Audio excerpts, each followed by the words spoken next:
The Mafia boss found his assistant injured by his rival's car.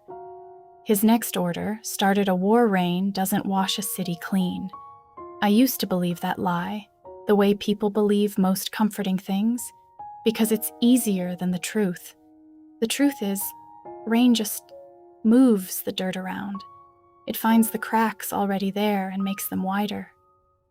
I learned that on a Tuesday night in November, lying on wet asphalt with my own blood turning the puddles pink around me, staring up at a sky that didn't care whether I lived or died. My name is Aurelia Contarini. 6 hours before I nearly died, I was the most careful woman in Don Raffaele Viscari's organization. I kept his books. I kept his secrets. I kept, if I'm honest with myself, a very careful distance from the one thing in that world I was never supposed to want.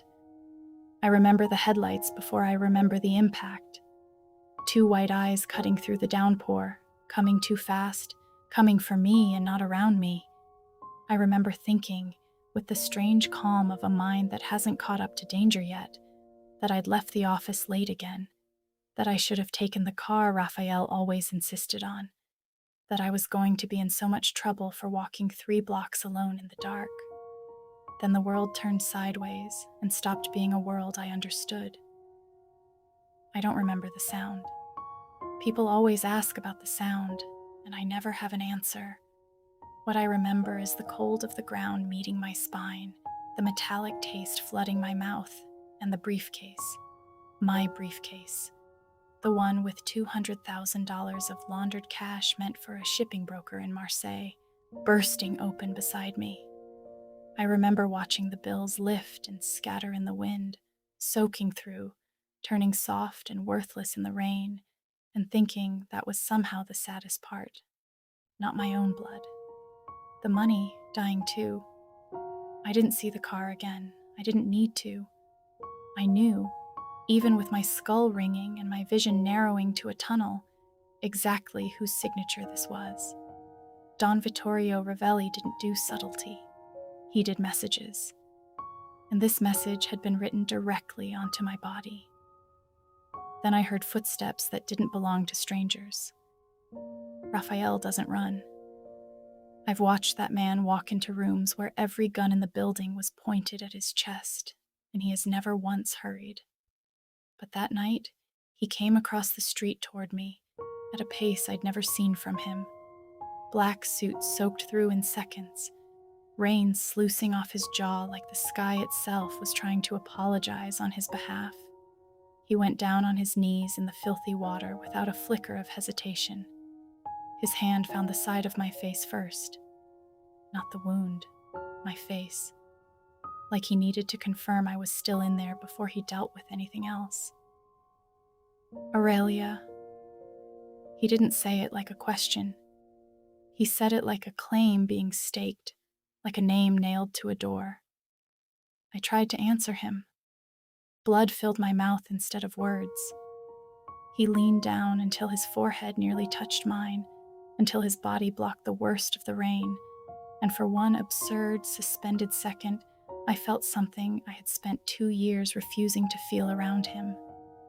Safe. Not protected. I'd been protected by his money and his men for 2 years. This was different. This felt like being seen. I want to tell you I was afraid. I was. But underneath the fear, closer to the bone, there was something that scared me more. The way my fingers curled into his soaked jacket like they'd been waiting for permission the whole time. He pressed his palm hard against my side, against the worst of the bleeding, and his voice dropped into a register I'd never heard him use. Not in boardrooms, not in the moments I'd watched him destroy men twice his size with nothing but a sentence. "Find the driver," he said. And he wasn't looking at his men when he said it. He was still looking at me, like I was the only fixed point left in a spinning world. "Bring me the car. Bring me the men who smiled when they hit her." A pause. The rain hammered the street like it was trying to drown out what came next. "And tell Vittorio Ravelli, the war starts now." I I should have felt terror at those words. Instead, lying broken in the street with the man the whole city called the tomb, cradling my skull like it was something sacred, I felt the strangest thing settle into my chest. Relief, because some small, dangerous, honest part of me had wanted this. Not the pain, never the pain, but this. His hands on me like I mattered more than the empire, his voice breaking its own iron discipline for my sake.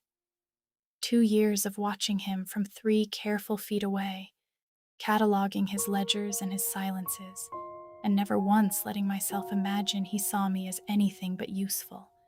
And now here he was on his knees in the rain, unraveling. He lifted me himself, not his men, him. He carried me to the car with the kind of care you'd give something irreplaceable, and in the back seat, with my head in his lap and the city smearing past the windows in streaks of gold and red, he bent down until his mouth brushed my ear. "You live, Aurelia," he said, and it wasn't an order this time. It was a vow, spoken low enough that it felt like it belonged only to the two of us. "You live, and then we burn them all. I want you to remember that moment, because everything that happened after, the war, the lies I'd already been keeping from him for months, the truth about who fed Ravelli the information that put me in that street in the first place, all of it started right there, in the back of a black car, with a dangerous man's hand pressed against my wound, like he could hold my life together through sheer refusal to let it go. Here's the question I've been asking myself ever since. When the man who's supposed to be a monster is the only one who's ever made you feel safe, do you run from him, or do you finally stop running from yourself? If you're already leaning forward in your seat, hit subscribe, because the darkness in this story is only getting started, and I promise you, it's worth staying for every second of it. I woke up in a room with no windows and remembered exactly why I'd let myself get pulled into this life in the first place. Not for the money, though God knows the money mattered when you'd grown up the way I had. A father who gambled away every apartment we ever called home. A mother who worked herself into an early grave trying to cover his debts. A younger sister, Nina, who deserved a childhood neither of us got. I took the job with Vescari Holdings 2 years ago because a man named Marco Zunino found me drowning in my father's leftover debt to people who don't send polite collection letters. And he offered me a way out that didn't involve selling anything I couldn't buy back. I told myself it was just numbers, just ledgers. I was good with numbers the way some people are good with knives, precise, unbothered, capable of finding the exact place where a thing would break if you pressed hard enough. I didn't ask where the money came from. I told myself that not asking was its own kind of innocence. It wasn't.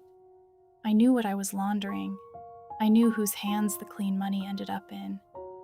I just got very, very good at not letting myself feel it. And then there was Raffaele. The first time I saw Don Raffaele Viscari, he was standing in the doorway of his own office reading a shipping manifest like it had personally offended him, and I remember thinking he looked less like a man and more like a verdict, the kind of stillness that made a room hold its breath without knowing why. He didn't introduce himself.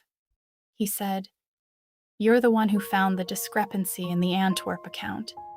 And when I said yes, he looked at me for exactly 3 seconds too long and said, "Don't let anyone else touch my books again." That was 2 years ago. I have spent every day since learning the particular discipline of not wanting something I was never allowed to have. Because here is the thing, nobody warns you about working for a man like that.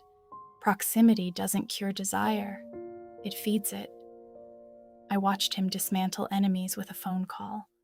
I watched him sit with his dying consigliere, Nonno Emilio, for 6 hours straight, holding an old man's hand like tenderness cost him nothing, even though I knew, everyone in that house knew, that tenderness was the one currency Raphael Vascari had never learned to spend freely. I watched him notice things about me I never told anyone. That I skipped lunch when the quarterly numbers were bad. That I hummed under my breath when I was frightened and trying not to show it. That I always flinched at the sound of a slammed door. And never once did he ask why. He just stopped letting doors slam around me. I never let myself call that love. I called it proximity. I called it professional respect. I lied to myself so consistently I nearly believed it. The trouble started 3 months before that rainy street took a piece out of my body. I found something in the Marseille shipment records that didn't belong, a pattern of withdrawals timed so precisely to our movements that it couldn't be coincidence. Someone inside Vascari Holdings was feeding information to the outside, not sloppy information. Surgical information, the kind that let Ravelli's men know exactly which routes were vulnerable and exactly when. I didn't tell Raffaele. I want to explain why, because it matters, and because I've spent every night since wondering if that silence is the thing that put me in that street. I didn't tell him because I didn't have proof, only a pattern. And in this world, an accusation without proof is a death sentence for whoever it's aimed at, guilty or not. If I named the wrong person, I'd have blood on my hands that no amount of laundering could clean. So instead, quietly, on my own time, using access nobody had thought to restrict because nobody imagined careful little Aurelia Contarini capable of anything but spreadsheets, I began restructuring the ledgers myself, moving the vulnerable accounts, building new structures the mole couldn't see into, sealing the leak from the inside without ever announcing I'd found it. It was working. I was 3 weeks from finishing, 3 weeks from being able to walk into Raphael's office with a name and a wall of proof instead of a guess that could get an innocent man killed. 3 weeks I didn't get, because Vittorio Ravelli apparently decided he'd rather remove the woman closing his window than wait to see who I'd expose. The morning before the accident, Raphael called me into his study. He didn't do that often. Usually we spoke across a desk, professional, 3 careful feet of space between us, like a rule neither of us had written down, but both of us obeyed. That morning, he stood at the window with his back to me and said, without turning around, "You've been working late. Alone." "The quarterly close," I said, which was true, and also a lie of omission so large it could have swallowed the room. He turned then, and there was something in his face I hadn't seen before. Not suspicion exactly, something closer to worry wearing suspicion's clothes. "Take the car home tonight, Aurelia." I told him I'd be fine. I told him it was 3 blocks. I remember the exact look he gave me, like he was cataloging an argument he intended to win later, and I remember walking out of that study feeling the particular guilt of a woman who is about to ignore the one warning that might have saved her, because some stubborn part of me needed to prove I didn't need saving. I was wrong about that. I have never in my life been more grateful to be wrong. I woke up fully on the 3rd day, in a private clinic that didn't appear on any map, with an IV in my arm and a man asleep upright in a chair that had clearly not been designed for sleeping. Raffaele's tie was gone. His collar was open. There was a shadow of stubble on his jaw that made him look less like the tomb the city feared, and more like a man who hadn't left a chair in 3 days. He woke the instant I moved, the way soldiers wake, no grogginess, straight into alertness, and for one unguarded second before he remembered to control his face, I watched relief break across it like weather. "You're awake," he said, and his voice was rough in a way I'd never heard. "You stayed." Where else would I be? It wasn't a question, so I didn't treat it like one. I watched him instead, watched the careful way he reached for the water on the nightstand and put it in my hand without touching me, like he was giving me the choice to be touched or not, which was, I realized slowly, the most tender thing anyone had done for me in years. "You're not going back to your apartment," he said, once I'd had the water, once the silence had stretched long enough that he clearly felt he needed to fill it with something other than feeling.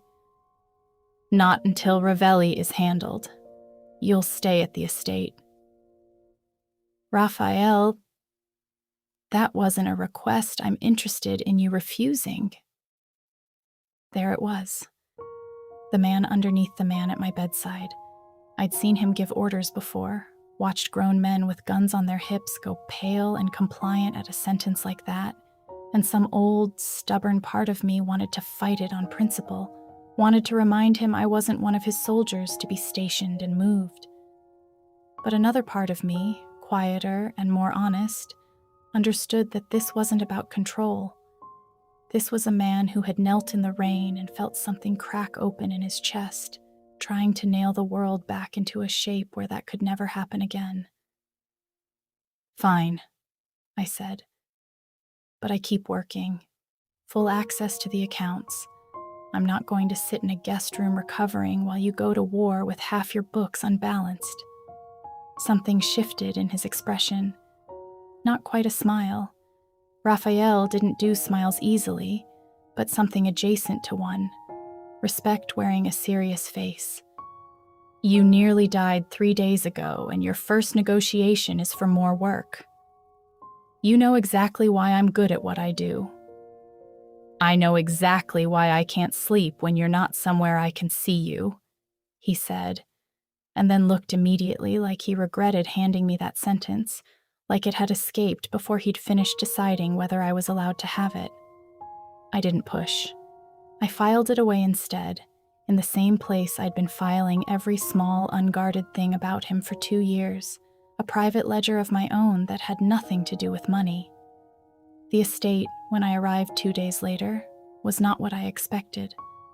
I'd pictured something cold and fortress-like, all marble and menace, but Viscari land was old stone and old trees, a house that had clearly been loved by someone once, generations back, before it became a headquarters for a war economy. Marco Zunino met the car. Raphael's right hand, a broad, watchful man with a scar through one eyebrow and a loyalty so total it read almost like religion. And behind him, a driver I recognized from the motor pool, Paolo Ferrara, quiet, competent, the kind of man who blended so completely into the background of your life that you stopped registering him as a person with a life of his own. "You'll have the East Wing," Marco said, leading me through halls hung with paintings of Vescaries who died in beds instead of alleys, an achievement I was starting to understand was rarer than it. My sister called me 11 days after the accident, her voice doing the thing it always did when she was trying very hard not to sound scared. Nina was 23, 3 years younger than me, and the one person in the world I had built my entire life around protecting. When our mother died, I promised her, 12 years old to Nina's 9, that she would never know the version of childhood I'd known, the one measured in eviction notices and men knocking on doors we pretended not to be home for. I kept that promise the only way I knew how. I made myself useful to dangerous people so my sister could stay soft. "It's my kidneys," she said, and I felt the floor tilt under a body that hadn't fully healed from being hit by a car 11 days earlier. "The specialist says I need dialysis starting next month, maybe a transplant eventually. Aurelia, the insurance doesn't cover." I didn't hear the rest of the sentence. I was already doing the math I'd been doing my whole life, the math of what could be sold, what could be borrowed, what corner of my carefully built safety I could dismantle to build hers. Raphael found me 20 minutes later sitting on the floor of the East Wing hallway, phone still in my hand, doing arithmetic that wasn't going to add up no matter how many times I ran it. He didn't ask what was wrong. He just sat down on the floor next to me, in a $2,000 suit, on marble that had probably never had a Viscari sit on it in its entire history, and waited. I told him everything. Nina. our mother, the debts I'd spent 2 years quietly paying down before I even had a name for what Viscari Holdings really did. By the time I finished, my face was wet, and I hated that it was. Hated needing anyone. Hated most of all how much I didn't hate that the anyone was him. "The best renal team on the East Coast is at Callaway Memorial," he said when I finally stopped talking. Not a question. Already a plan. "I know the chief of surgery. He'll take her as a private patient by tomorrow morning." "Raphael, I can't ask you." "You didn't ask. I'm telling you what's happening." He turned to look at me fully then, and there was something almost angry in his face, though I understood within seconds the anger wasn't aimed at me. "Do you understand what it did to me? Lying in that hospital chair for 3 nights, knowing there was nothing I could buy or threaten or burn down that would guarantee you'd wake up? I am not going to sit here and watch you carry something I can actually fix." He fixed it. Nina had a specialist within a day, a treatment plan within a week, and a gentleness in her voice on our next call that I hadn't heard since before our mother died. I didn't ask what it cost him, financially or otherwise, to make that happen so fast. I understood, watching him do it without a single moment of hesitation, that I now owed Raffaele Viscari something no ledger could balance. That kind of debt doesn't sit in a column. It sits in your chest. It was Marco who told me, a week later, that Raphael had personally called in 3 separate favors and quietly threatened a 4th man into cooperating, none of which he'd mentioned to me, because he didn't do it to be thanked. He did it because watching me hurt was apparently a thing he'd stopped being able to tolerate somewhere in the last 2 years, and neither of us had noticed it happening until it already had. The debt deepened further when he brought me, for the first time, into a room I'd never been allowed into before, the long table where Viscari business actually got decided, where the Marcel broker sat across from 3 of Raphael's captains negotiating a shipment route rebuilt entirely on the sealed accounts I'd spent months restructuring in secret. "Contarini handles the financial architecture," Raphael said, when the broker questioned why a woman was sitting at his table at all. "If you have a problem with that, you can take your business to Ravelli and see how well his books have been holding up lately." The broker didn't have a problem with it after that. I watched 3 hardened men recalibrate their understanding of my worth in real time, and I felt something unfamiliar settle into my spine. Not gratitude, not even pride. Exactly. Recognition. For the first time in 2 years, I wasn't the quiet woman in the corner with the ledgers. I was Viscari's financial architect, said aloud, in a room full of men who killed people for a living, and none of them argued. I didn't yet understand what that visibility would cost me. I only knew, walking out of that room with Raffaele's hand resting light and possessive at the small of my back, that Ravelli's people would hear about it within hours, and that somewhere out there, whoever had been feeding him my movements for months was about to have a great deal more reason to be afraid of what I might find. It happened in the library, which felt fitting, since that room had become the closest thing to neutral ground either of us had in that house, the one space where I was allowed to just be Aurelia instead of Contarini, financial architect, protected asset, whatever role the day required. I'd stayed up past midnight cross-referencing shipment dates, the ones from the sealed accounts against the pattern I'd first noticed 3 months earlier, and I was closer than I'd let myself admit even to myself, to having a name instead of a shape. I still hadn't told Raphael any of it. Every day that silence sat heavier in my chest, but I told myself, the same lie, worn thin now from overuse, that I was protecting him from an accusation he couldn't afford to be wrong about.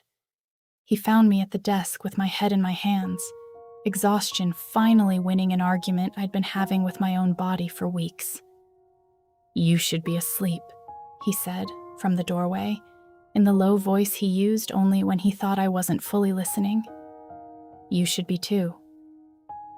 I don't sleep well in this house anymore."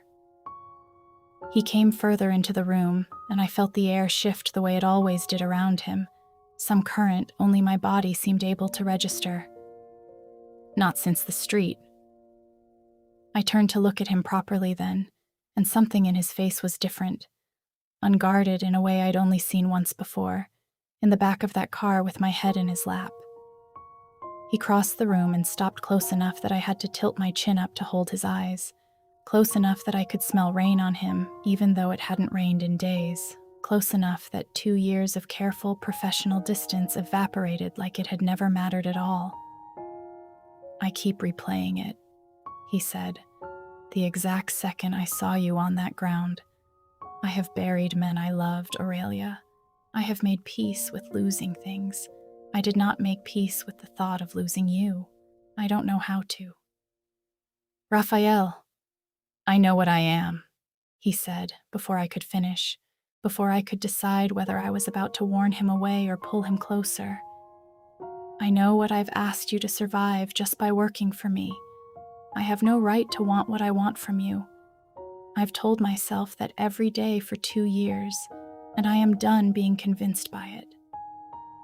His hand came up, slow, giving me every chance to step back, and settled against my jaw the way it had in the rain, careful, reverent, like I was something that could shatter if he wasn't precise. I didn't step back. Every rational instinct I'd built my whole life on told me this was the single most dangerous thing I could do. Fall for the man whose world had already tried to kill me once. And I leaned into his palm anyway, because 2 years of denial had exhausted whatever willpower I'd been running on. "This doesn't end well for people like me," I said, which was as close as I could get to a warning, for him or for myself. I wasn't sure anymore. "It doesn't end at all," he said, "not while I'm alive to stop it." When he kissed me, it wasn't the desperate, drowning thing I might have imagined in weaker moments, late at night, refusing to admit I'd imagined it at all. It was slow, deliberate, a question and an answer in the same breath, his hand sliding from my jaw into my hair, mine finding the lapel of his jacket like I needed something solid to hold on to, while the ground I'd been standing on for 2 years quietly rearranged itself into something new.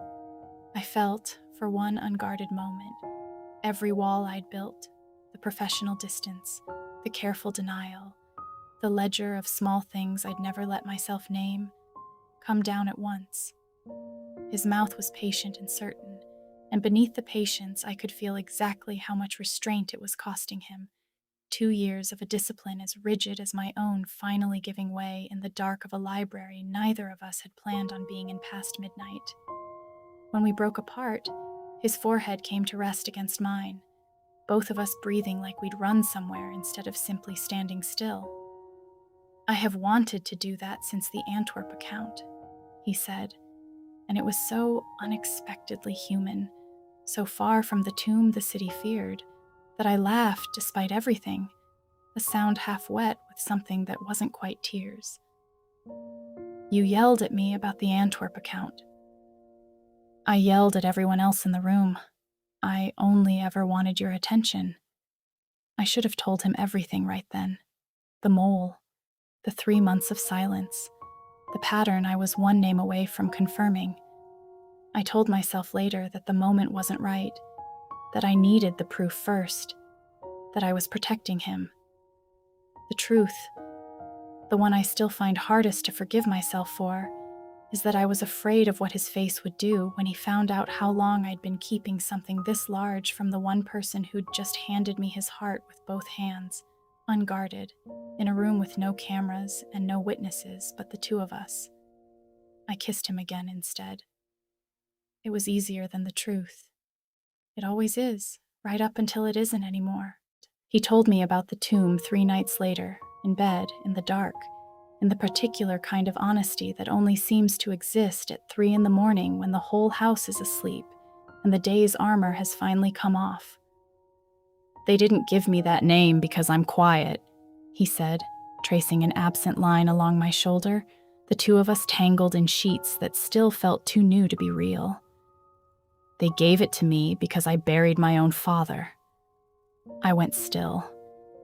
In 2 years, I'd heard 100 versions of Viscari family history whispered by capos and rivals alike, and none of them had come close to the truth, apparently, because none of them had come from him. My father built this family on the same war you almost died in, he said.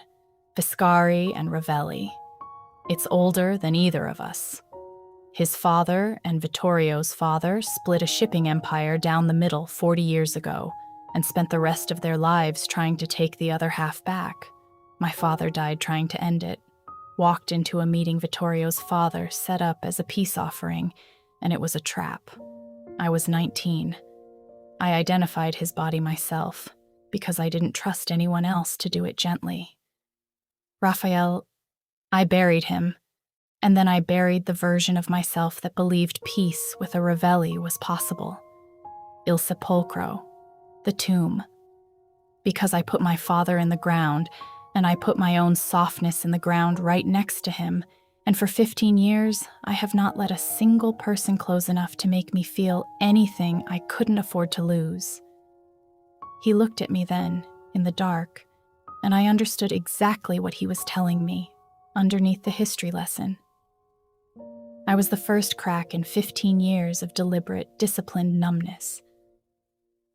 I chose you for the assistant position myself, he said, quieter now. Marco brought me 3 candidates.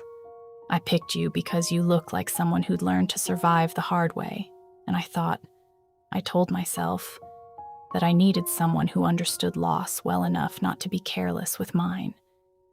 I didn't let myself understand what I actually meant by that until you were on the ground in the rain, and I realized I would have burned the entire city to ash if it meant you opened your eyes again.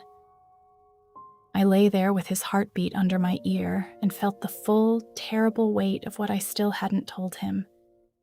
He had just handed me 15 years of buried grief, the reason for his name, the reason for the war that started the night I nearly died, and I was still sitting on 3 months of silence about a mole I hadn't named yet because I hadn't finished the last piece of proof. I told myself, one more time, that I was close, that I owed it to whoever the pattern pointed to not to speak a name until I was certain. I told myself the timing was wrong, that a man who'd just cracked his own tomb open for me didn't need one more weight dropped on his chest before dawn. But there was a second reason, uglier and harder to admit, sitting underneath the first. Part of the pattern I'd traced pointed, faintly, unmistakably, toward someone inside this house. Someone with access to my schedule, my roots, the exact timing of the night I was hit. I hadn't confirmed it. I told myself I hadn't confirmed it because the data wasn't there yet, and that was true. But some instinct older than data had already started flinching every time Paolo Ferrara opened a car door for me, quiet and competent and utterly unreadable. And I hated myself for the suspicion as much as I feared what it might mean if it turned out to be right. "What are you thinking about?" Raphael asked, feeling the tension I hadn't managed to hide. "The war," I said, which was true, just not the whole truth. "How it started because of me." "It started because Vittorio Ravelli is a coward who attacks women in the street instead of men across a table," he said, an edge of steel coming back into his voice even at 3 a.m. "It didn't start because of you. It started because of him. Don't you dare carry that." I let him believe I'd taken the comfort at face value. I didn't tell him that the war might have started more precisely because whoever was feeding Ravelli information had realized I was 3 weeks from ending their usefulness to him and had decided removing me was safer than letting me finish. I didn't tell him because I still didn't have the name. 3 days later, I got it. Join the conversation. Aurelia buried the mole pattern for 3 months to protect an innocent man from a wrongful death, even after it nearly got her killed. Was that loyalty, or was it a mistake dressed up as loyalty? I want to know where you land." The confirmation came from a place I hadn't thought to look. A fuel log. I'd been so focused on the money, on wire transfers and shipment manifests, and the elegant financial fingerprints a mole would leave in the accounts, that I'd nearly missed the simplest evidence of all. Every Viscari vehicle logged its mileage and fuel automatically, a security measure Marco had installed years ago, so no car could go missing without a paper trail. Cross-referencing those logs against the timeline of Ravelli's hits, 3 warehouses, 2 shipment interceptions, and the night I was run down in the street, produced a pattern so clean it made my stomach drop.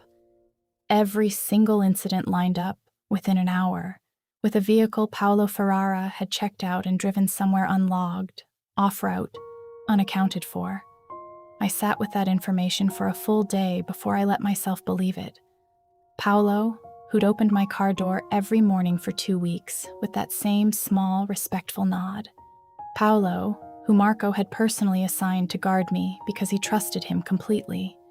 Paolo, who had been standing 3 feet away the night I was hit, who had reached me seconds after Raphael did, whose face I remembered from the chaos of that street, without ever once suspecting he might have been the reason the car knew exactly where to find me. I didn't go to Raphael immediately. I want to be honest about why, even though I know how it sounds. I was afraid of what he'd do the moment he had a name. Afraid of the particular, absolute violence a man like Raffaele Viscari was capable of when someone betrayed the one thing he'd just admitted, 3 nights earlier in the dark, he couldn't survive losing. I wanted to be certain beyond any possibility of error before I put that machine into motion, because there would be no taking it back once I did. So I did what I'd been doing for months. I kept building the case alone. That decision nearly cost me everything. Paolo found me in the estate's records room 2 nights later, the fuel logs and shipment timelines spread across the desk in front of me, and I understood from the way his expression changed the instant he saw what I was looking at that I'd made a catastrophic error in judgment. Competent men notice when someone is building a case against them. I had been so careful with everyone else in that house, and so careless with the one man who had unrestricted access to every room I slept in. "You should have brought this to Don Viscari the day you found it," he said, and his voice had lost every trace of the deferential quiet I'd mistaken for safety. "Why did you do it?" I said, because some part of me still needed to understand, even with my pulse hammering and no clear path to the door. "Ravelli's people own my sister's debts the way this family used to own mine," he said, and there was something almost like grief in it, twisted around the threat. "I didn't choose this the way you're imagining. I've been feeding him small things for 2 years to keep her alive. I never meant for anyone to get hurt. And then you started closing the accounts he needed, and he stopped asking me for small things. You told him where I'd be that night. I didn't know he'd try to kill you. I swear to you, I thought it was a warning, a message, not..." He stopped. Whatever was left of his conscience seemed to war, visibly, with whatever leverage Ravelli still held over him. "It doesn't matter now. You have proof.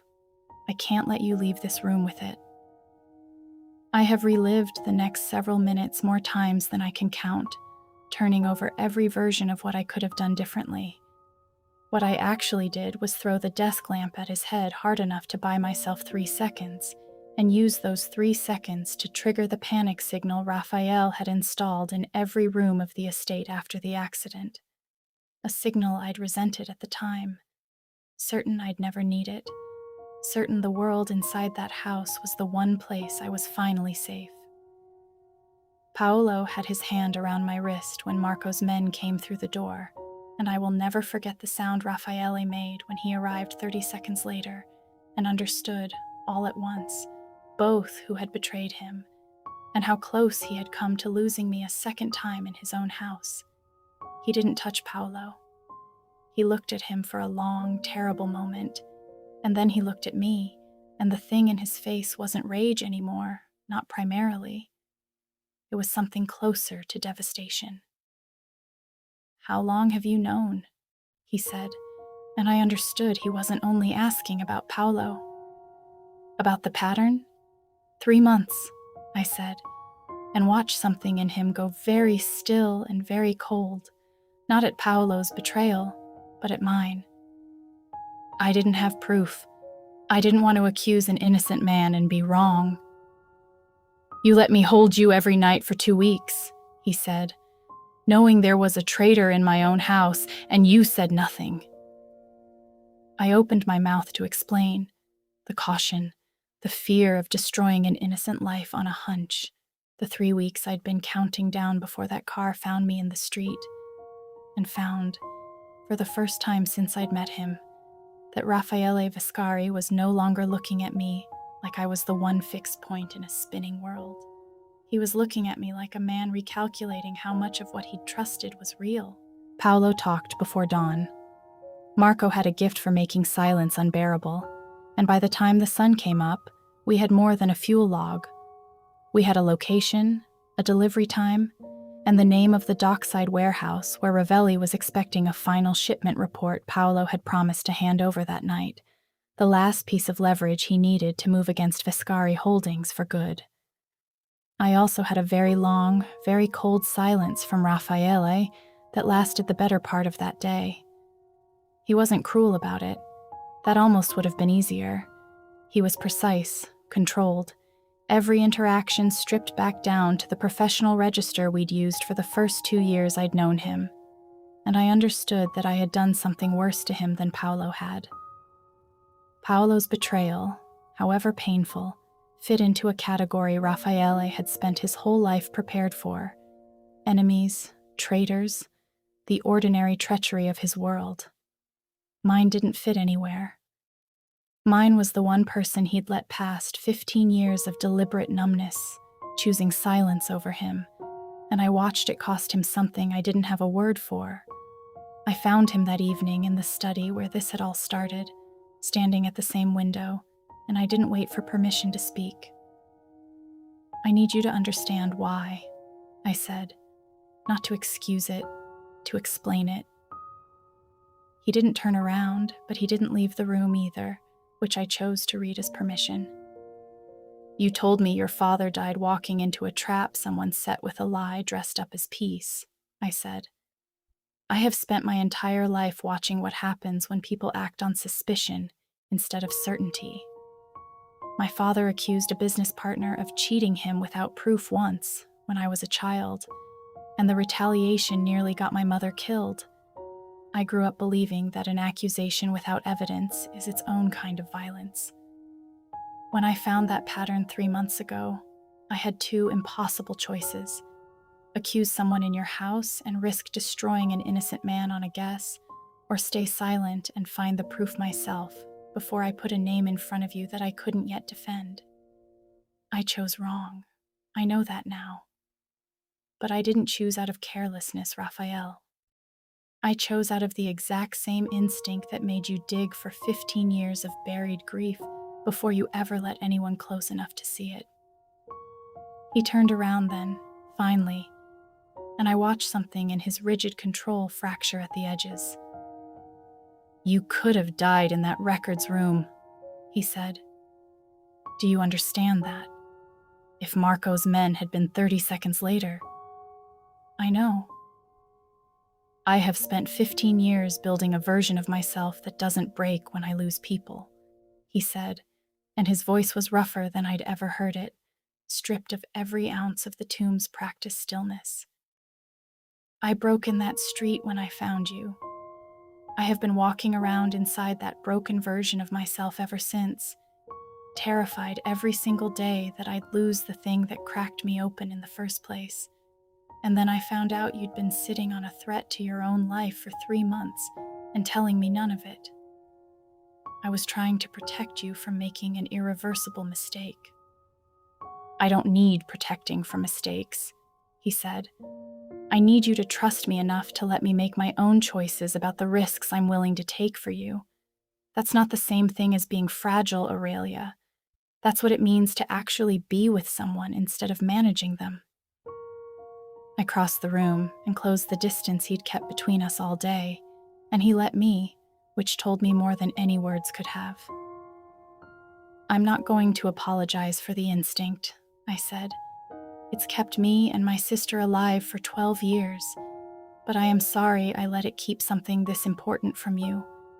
That won't happen again, not because you're ordering it, because I understand now what it costs both of us when I carry things alone that were never mine to carry alone in the first place." He pulled me into him then, and I felt the tension finally break out of his shoulders, the careful distance of the whole day collapsing into something closer to relief. "Ravelli is expecting Paolo's delivery tonight," I said against his chest. "That's not just a threat anymore. It's an opportunity. He doesn't know we have Paolo. He doesn't know the report he's expecting is about to be a trap instead of a leak." I felt him go still, considering it, and I watched the strategist underneath the wounded man's surface again, the two versions of him beginning to work in tandem instead of at odds. "You want to walk into that warehouse?" "I want to finish what I started 3 months ago," I said. "I want to hand you Ravelli's own operation on a plate, with proof so complete he can't buy his way out of it, and I want to do it standing next to you instead of hiding it from you. That's the only version of tonight I'm willing to accept." He looked at me for a long moment, weighing a version of himself that wanted to lock me in the safest room in the estate against a version that had just finished telling me he wanted to trust my choices instead of managing them. "Then we go together," he said. "And Aurelia, if anything happens to you in that warehouse, I am burning this entire city to the ground, and I will not feel a single moment of regret about it." "I know," I said. "That's exactly why I trust you to have my back in there." The warehouse sat at the edge of the docks where the city stopped pretending to be civilized. All rusted containers and sodium lights buzzing against a sky that hadn't finished deciding whether it wanted to rain again. I stood in the shadow of a container with a wire running to a recorder in Marco's van and a folder of falsified shipment data in my hands, and I felt calmer than I had any right to feel, walking into a room with the man who had ordered my death. Don Vittorio Ravelli was smaller in person than his reputation, silver-haired and immaculately dressed, the kind of man who mistook cruelty for elegance. He was waiting with 4 of his men when I stepped into the light. Alone, exactly as the plan required, Raphael and Marco's people positioned in the dark beyond the sodium glow. "Contarini," Ravelli said, and there was genuine surprise in it. "I was told Paolo would be delivering this." "Paolo's had a change of employment," I said. "I thought I'd bring it myself.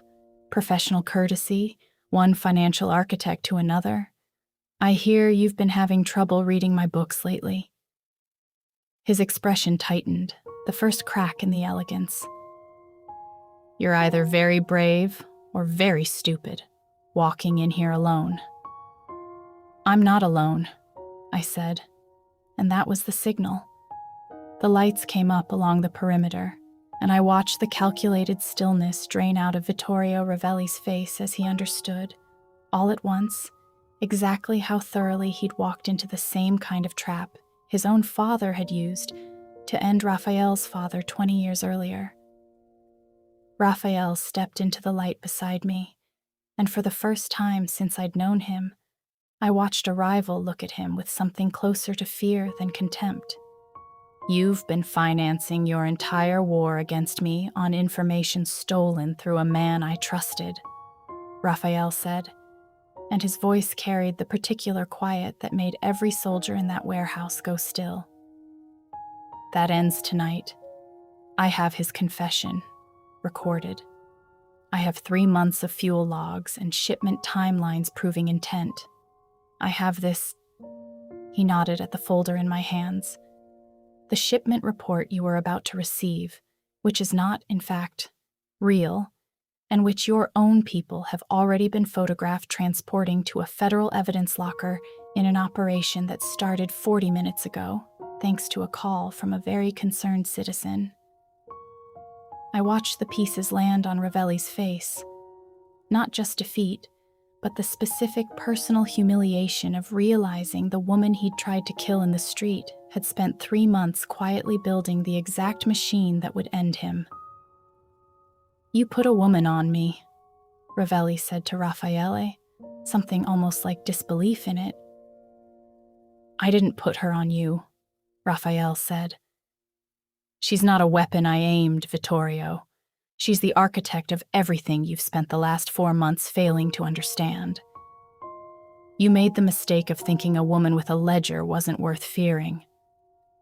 That's the same mistake your father made about mine, and look how that ended for him."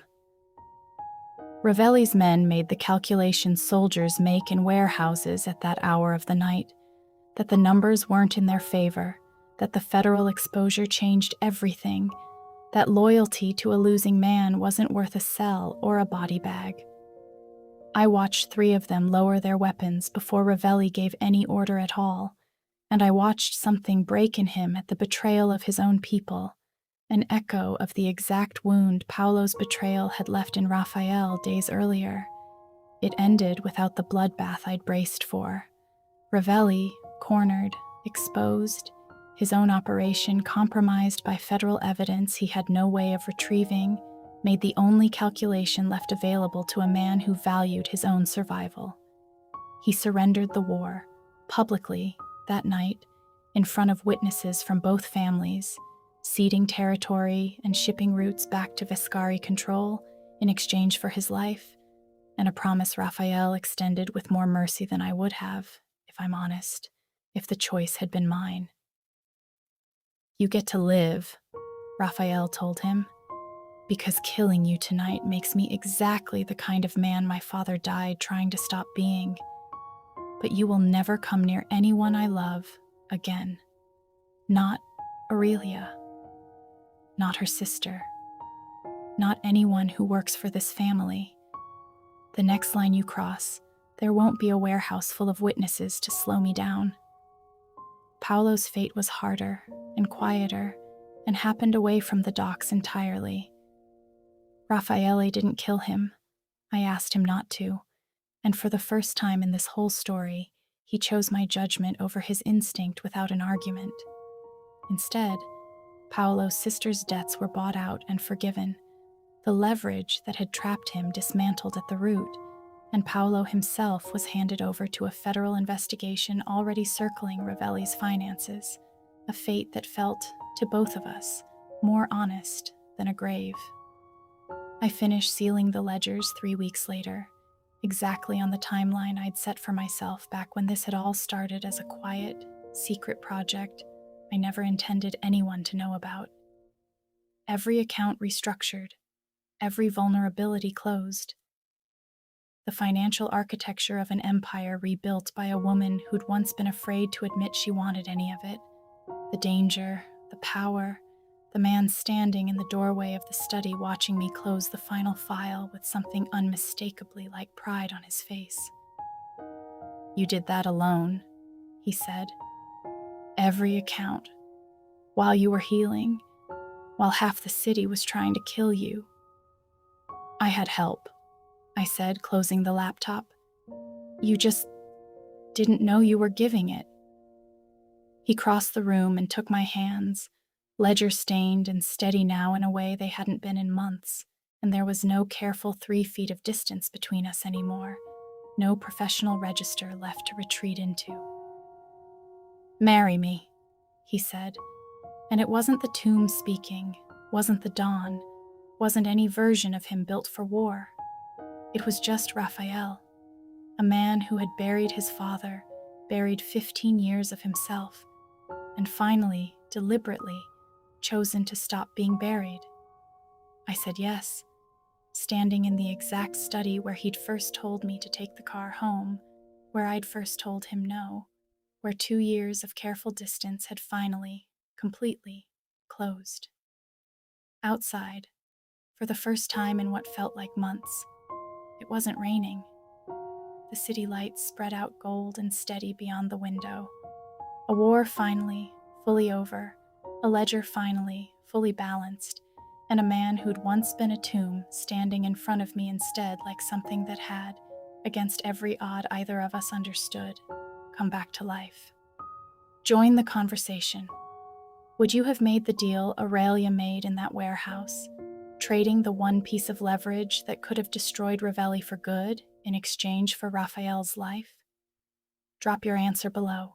That's the story of the woman who kept the tomb's books, and in the end, kept his heart too.